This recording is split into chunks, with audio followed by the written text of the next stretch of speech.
Yeah, so the trolling of J.K. Rowling is just absolutely horrific. As you describe it, she gets rape threats, death threats. People say the most obscene things to her. It is absolutely smothered in misogyny. The word witch hunt is overused these days. I overuse it myself probably, but this really does feel like a witch hunt. This is a bad woman, a supposedly sinful woman being hounded all the time by mobs of people and very often mobs of men. So it's really repulsive, and it traces back to the fact that she came out, which is a scary thing to do these days, to come out as someone who believes that biological sex is real, that there is a difference between men and women, and that men should not have access to women-only spaces. These are now heretical views. You're not allowed to express them in public, and if you do, this will happen to you. You will be hounded from pillar to post. So it's a really shocking situation. And it does seem that when women speak out on this issue, they do get more attacks. I get very little about it. The first few times a couple of years ago when I got some attacks from some trans activists on this, and they were trying to obviously get me cancelled. I mean, I just come out fighting. I never understand why people don't just frankly put two fingers up to these people. And they seem to have decided I'm not worth bothering with, which is welcome. But they've gone for J.K. Rowling, and the interesting thing is, she has been uncancelable, as we've seen. And she actually tweeted yesterday, to be fair, when you can't get a woman sacked, arrested or dropped by her publisher, and cancelling her only makes her book sales go up, there's really only one place to go. And this was after someone, a Twitter user called Sam, who described themselves as a gender-fluid lesbian and a cyber-Marxist, wrote to J.K. Rowling saying, "I wish you a very nice pipe bomb in mailbox." Very unpleasant. She kind of mocked this. She seems to have been able to stand by her guns. Of course, she's someone who's able to, have security if she needs it and to protect herself. And she has proved herself to be uncancelable. What do you put this anger down to, and the reaction to it? Because it seems to me that there are very few people who are standing up for J.K. Rowling throughout all of this.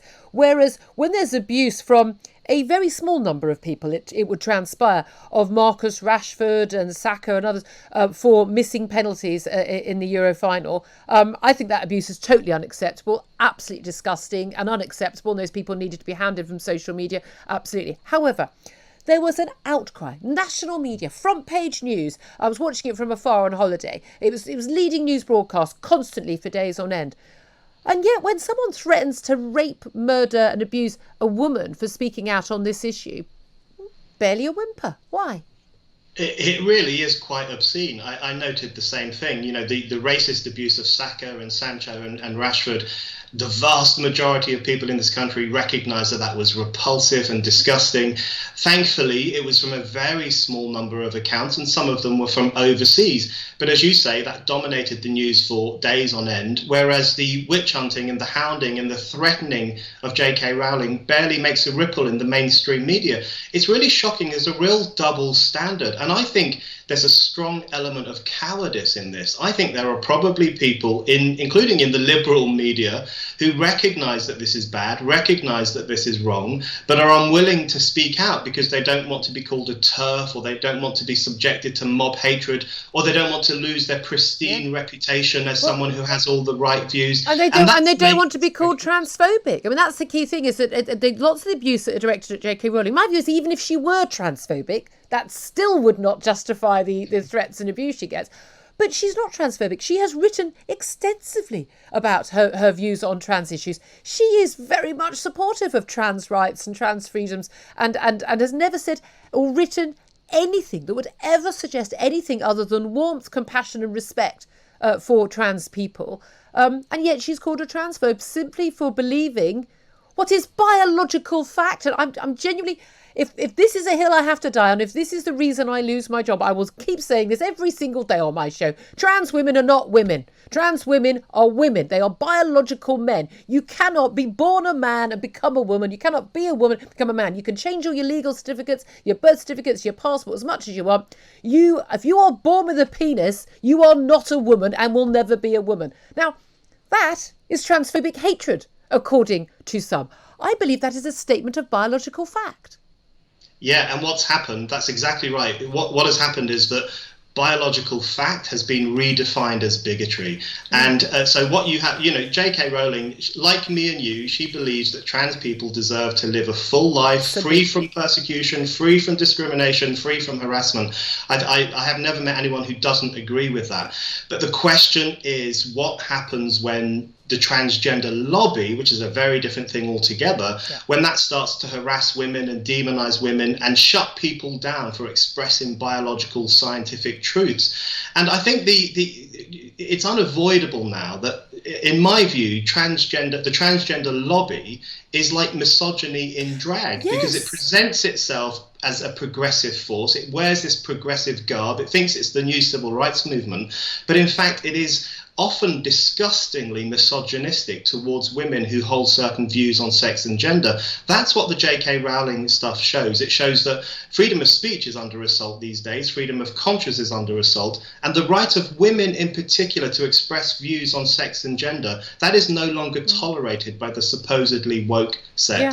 And again, no one is talking about trying to stop trans people from living a free and happy life in the identity they want to live in. On the contrary, but it is about protecting women from, and again, I don't even think it's actually from genuine trans people. It's from predatory men, and we know, huge numbers of men in prison right now who are convicted of sex offences against women are now self-declaring themselves as women and trying to get themselves transferred to women's prisons, and often successfully. And we have cases where women prisoners have been sexually assaulted by men purporting to be women, to be trans women. I mean, there is clearly a risk to women and girls in changing rooms, in prisons, in refuges, in many other safe spaces, women's toilets, where, I'm sorry, men and women don't want to be in the same toilets. They don't want to be in the same changing rooms. I've never met a man or woman who do want to do that, other than these people purporting to be acting for trans rights, who I don't think represent anyone other than, and then frankly, men who wish women ill. Call me old-fashioned, but I don't want a naked man, someone with a male body, walking around in a changing rooms where there are 7-year-old girls. Thank you. Or women. Call us old-fashioned, Brendan. Call us old-fashioned. We don't want that to happen. And then, of course, there are even more serious situations like domestic violence shelters, which are for women. They don't want male people in there either, and also women's prisons. This is, I think what's very clearly happened is that the transgender lobby is now undermining rights that women campaigned for a very long time. And that is why people like J.K. Rowling, Maya Forstater and others, and you, Julia, that's why you are raising this issue, pushing back, not because you wish ill upon trans people, absolutely quite not. The opposite, because we're interested in defending scientific truth, women's rights, and freedom of speech to discuss all these issues openly. Absolutely. I'm never, ever going to shut up about this. This is Orwellian stuff. I will never pretend to believe something I know not to be true.